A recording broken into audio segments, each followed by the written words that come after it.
अस्सलाम वालेकुम दोस्तों, मैं हूं उस्मान। आप देख रहे हैं यूट्यूब चैनल उस्मान व्लॉग 69। अल्लाह के फजल और शुक्र करते हुए आज की वीडियो शुरू करते हैं।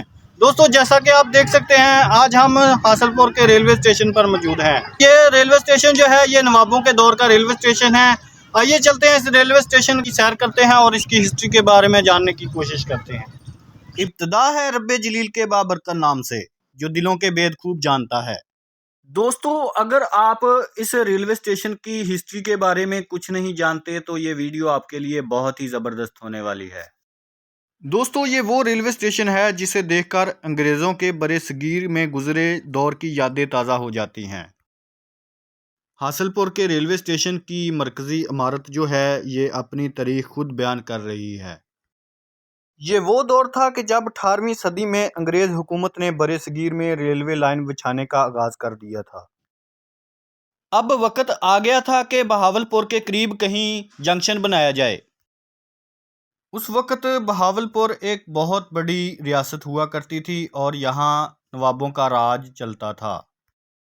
नवाब सादक ऑफ बहावलपुर ने रेलवे जंक्शन के लिए बहावलपुर से तकरीबन 16 किलोमीटर दूर सम्मा सट्टा का इंतखाब किया। शहर से 16 किलोमीटर दूर जंक्शन बनाने का मकसद ये था कि गाड़ियों के शोर और स्टीम इंजन के धुएं से शहर को महफूज रखा जा सके। ये तजवीज़ अंग्रेज़ अमले को बहुत पसंद आई और फैसला किया गया कि जंक्शन जो है ये सम्मा सट्टा में बनाया जाए। तारीख के मुताबिक सम्मा सट्टा एक छोटा सा गांव हुआ करता था। जंक्शन बनने के बाद एक छोटा शहर बन गया। उस वक़्त यहाँ इंजन की मरम्मत के लिए एक बहुत बड़ी वर्कशॉप भी बनाई गई। सफाई, फ्यूलिंग और वाटर का मुकम्मल इंतज़ाम किया गया। अब बारी थी कराची को दिल्ली से जोड़ने के लिए ट्रैक बिछाया जाए। अंग्रेज़ अमले ने इसका सर्वे किया और दिल्ली को कराची से जोड़ने के लिए एक बेहतरीन नक्शा तैयार किया।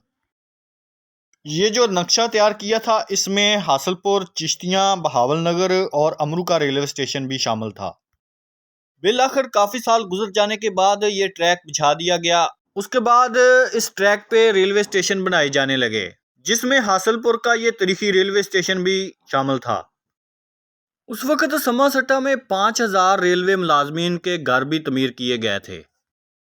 उस वक़्त सम्मा सट्टा जंक्शन से बजरिया रेलवे ट्रेन लाहौर शहर और दिल्ली शहर का फासला लगभग बराबर हुआ करता था। बिलाखिर वो दिन भी आ गया कि ट्रैक मुकम्मल दिल्ली तक बिछा दिया गया और यहाँ रेलवे स्टेशन बनकर तैयार हो गए और यहाँ ट्रेनें चलना शुरू हो गई। पैसेंजर ट्रेनों के अलावा यहाँ मालगाड़ियाँ भी चलाई गईं और वो इंडिया दिल्ली तक जाती और वहाँ से माल लेके यहाँ आती और यहाँ से माल लेकर वहाँ पहुँचती। हासलपुर का ये तारीखी रेलवे स्टेशन है बहावलपुर की मशरक की तरफ तकरीबन 100 किलोमीटर के फासले पर वाक़ है। नवाब ऑफ बहावलपुर सादिक खान के लिए यहाँ रेस्ट हाउस भी बनाया गया था। बताया जाता है कि नवाब ऑफ बहावलपुर बजरिया ट्रेन यहाँ से सफ़र किया करते थे और अपने इलाके का दौरा किया करते थे। कराची से दिल्ली के दरमियान चलने वाला ये ट्रैक इसलिए अहमियत का हामिल था कि ये खित्ते की तरक्की में अहम किरदार अदा करने लगा और बहुत बड़ा गेम चेंजर साबित हुआ। उस वक़्त हासलपुर के इस रेलवे स्टेशन पे भी बहुत अरूज हुआ करता था। लोग यहाँ से सफ़र किया करते थे और अपनी मंजिल की तरफ जाया करते थे। गाड़ियाँ यहाँ आकर रुकती और कई मालगाड़ियाँ यहाँ से निकलती और कई यहाँ सामान लेके पहुँचती और यहाँ गोदामों में सामान रखा जाता। अंग्रेज़ अमला यहाँ काम करता और यहाँ अपने दफ्तरों में अपनी ड्यूटी सर अंजाम दिया करता और ट्रेनों को कंट्रोल किया जाता। टिकट घरों में मुलाजिम बैठा करते और टिकटें दिया करते। मुसाफिर जो है यहाँ से टिकटें लिया करते और अपनी गाड़ी का इंतज़ार करते। जब गाड़ी आती ट्रेन के ऊपर सवार होते और अपनी मंजिल की तरफ रवाना हो जाया करते। उस वक़्त टिकट देने के लिए यहाँ 2 मुलाजिम बैठा करते। औरतों को लहदा टिकट मिलती और मर्दों को लहदा टिकट मिला करती थी। सम्मा सट्टा जंक्शन के बाद बहावलनगर जंक्शन का नंबर था। उसके बाद मंडी सादगंज का जो जंक्शन था वो भी बहुत ही बड़ा जंक्शन था। उसके बाद इस रेलवे स्टेशन का नंबर आता है। 1892 में ज़रूरत के पेश नज़र नवाब और बहावलपुर के हुक्म से अंग्रेज़ अमले ने बहावलनगर जंक्शन से फोटाबाज के दरमियान एक ट्रैक बिछाया। پہلے مرحلے میں یہ ٹریک جو ہے ڈونگا بونگا تک بچھایا، بعد ازاں اسے فوٹ آباد تک مکمل بچھا دیا گیا۔ 1945 تک اس ریلوے اسٹیشن سے بہاول نگر شہر کے راستے دلی اور بٹھنڈا تک سفر کیا جاتا تھا۔ 1947 پارٹیشن کے بعد بہت سے لوگ یہاں سے ہجرت کر کے اسی ٹریک سے گئے اور اسی ٹریک سے انڈیا سے یہاں ہجرت کر کے آئے۔ انڈیا پاکستان علیحدہ ہو گیا، ٹرینیں جو تھی وہ انڈیا بارڈر تک محدود ہو گئی۔ اس کے بعد سما سٹا سے آنے والی ٹرین جو تھی وہ امرو کا ریلوے اسٹیشن تک آتی، اس کے بعد واپس سما سٹا کی طرف چلی جاتی۔ سن 2001 میں بہاول نگر جنکشن سے فوٹ آباد جانے والی ٹرین کو بند کر دیا گیا۔ کچھ عرصہ مال گاڑیاں چلتی رہیں، بعد میں اسے بھی بند کر دیا گیا۔ سما سٹا سے بہاول نگر اور بہاول نگر سے امرو کا ریلوے اسٹیشن تک اب بھی ریل گاڑی چل رہی تھی۔ بالآخر 2011 کو مکمل طور پر آمد رفت کے لیے اس ریل گاڑی کو بھی بند کر دیا گیا، جس کی وجہ سے فوٹ آباد، چشتیاں، حاصل پور اور خیر پور ٹامے والی کی عوام ریلوے کی اس سستی اور پرسکون سہولیت سے محروم ہو گئی۔ ٹرینوں کا یہ سلسلہ رکنے کے بعد اس ٹریک پہ بنے ہوئے ریلوے اسٹیشن، کوارٹر اور ریلوے ملازموں کے لیے بنائی گئی کالونیاں اور یہاں بنی ہوئی بلڈنگیں زمین بوس ہونے لگی اور کھوکھلی ہونے لگی اور کھنڈر کی شکل اختیار کرتی گئی۔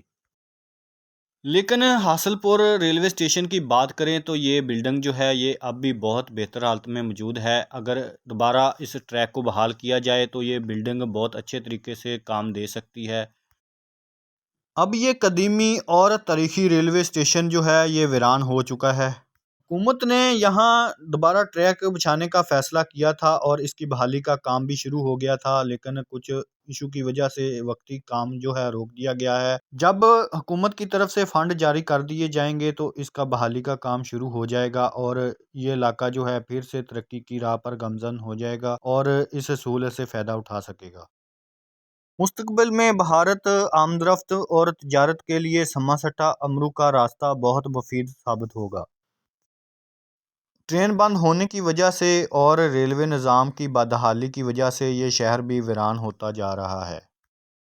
امید ہے کہ آنے والے وقت میں اس ٹریک کو بحال کر دیا جائے گا اور یہ علاقہ ترقی کی راہ پر گامزن ہو جائے گا اور اس سہولت سے فائدہ اٹھا سکے گا۔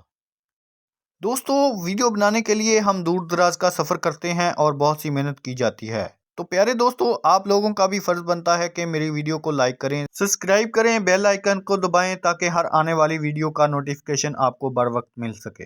اپنی قیمتی رائے کا اظہار کمنٹس باکس میں دیا کریں تاکہ ہم آپ کے لیے اور اچھی ویڈیو لے کے آئیں اور آپ کو دکھائیں۔ نیک دعا کے ساتھ اپنے میزبان عثمان کو دیجیے اجازت۔ اللہ حافظ۔